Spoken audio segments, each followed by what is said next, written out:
Hello friends, welcome to my channel Shanta's kitchen. আর আশা করছি আপনারা সকলে ভালো আছেন, সুস্থ আছেন। বন্ধুরা, আজকে আমি আপনাদের সঙ্গে শেয়ার করব একটা অন্যরকম রেসিপি, নতুন রেসিপি, বিমসের রেসিপি। এটি রুটি, ভাত এবং পরোটার সঙ্গে খেতে দারুণ বন্ধুরা। এই রেসিপিটি না দেখলে আপনারা বুঝতে পারবেন না যে কতটা মজার। আর যদি ভালো লাগে একটু হলেও তো লাইক দিয়ে দেবেন আর প্রচুর প্রচুর শেয়ার করে দেবেন। বন্ধুরা এভাবেই পাশে থাকবেন। তো বন্ধুরা চলে যাচ্ছি রেসিপিটি করার জন্য আমি আমার রান্নাঘরে। চলেন তাহলে বন্ধুরা সকলে আমার সঙ্গে আমার রান্নাঘরে। চলে এসেছি রান্নাঘরে আর গ্যাসের এতে বসিয়ে দিয়েছি একটা কড়াই। কড়াইটা গরম হয়ে গেলে আমি রান্নাটা শুরু করে দেব। কড়াইটা ভালো মতো গরম হয়ে গেছে, এবার দিয়ে দিচ্ছি রিফাইন অয়েল। তেলটা আপনার পরিমাণ মতো দেবেন, যারা কম খান কম তেল দেবেন। তেলটা ভালো করে কড়াইয়ে লাগিয়ে নেব এভাবে, যাতে ভাজতে গেলে জড়িয়ে না যায়।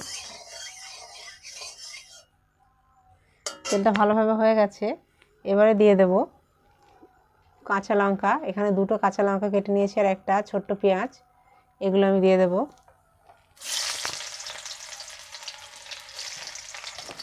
এবার দিয়ে দিচ্ছি কাঁচা লঙ্কাটা, হালকা ফ্রাই করে নেব। আমি বিনসগুলো এভাবে কেটে ধুয়ে রেখেছি জল ঝরিয়ে, সেটা দিয়ে দিচ্ছি।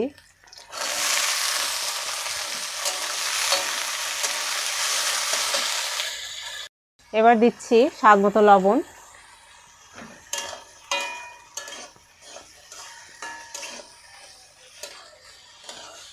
এবার দিয়ে দিচ্ছি চিমটে পরিমাণ গুঁড়ো হলুদ, এটা অপশনাল, না চাইলে নাও দিতে পারেন।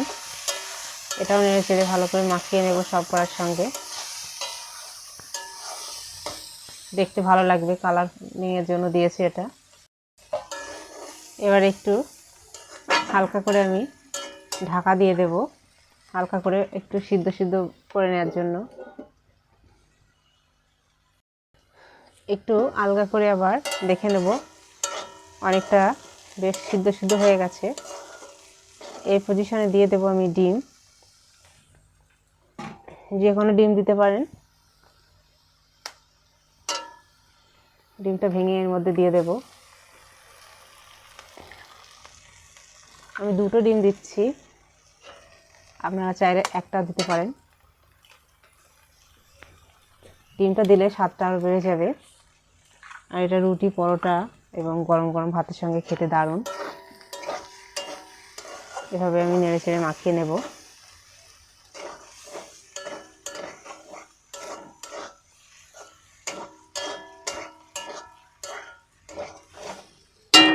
দারুণ সুন্দর খেতে, এটা করে না খেলে বুঝতে পারবে না যে কতটা মজার এটা।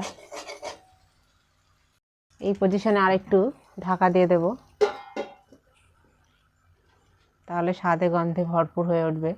আর সম্পূর্ণ রান্নাটা মিডিয়াম টু লো আঁচে করতে হবে। এবার ঢাকাটা আলগা করে নেব, নিয়ে এভাবে একটু ঘেটে ঘেটে দেব।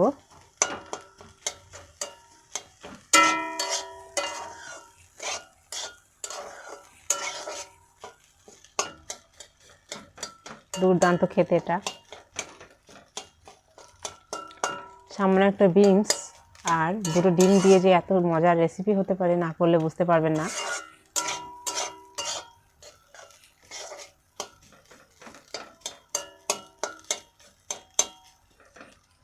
আর একটু ঢাকা দিয়ে দিচ্ছি।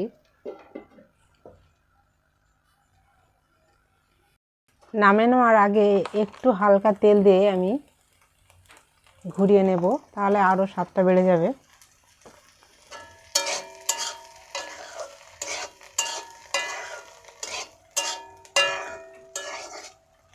তেলটা বেশ হালকা হালকা গন্ধটা চলে গেলে আমি এটা নামিয়ে নেব। রেসিপিটা আমার হয়ে গেছে, এবারে আমি এটা নামিয়ে নেব। পরিবেশনের জন্য একটা পাত্র নিয়েছি।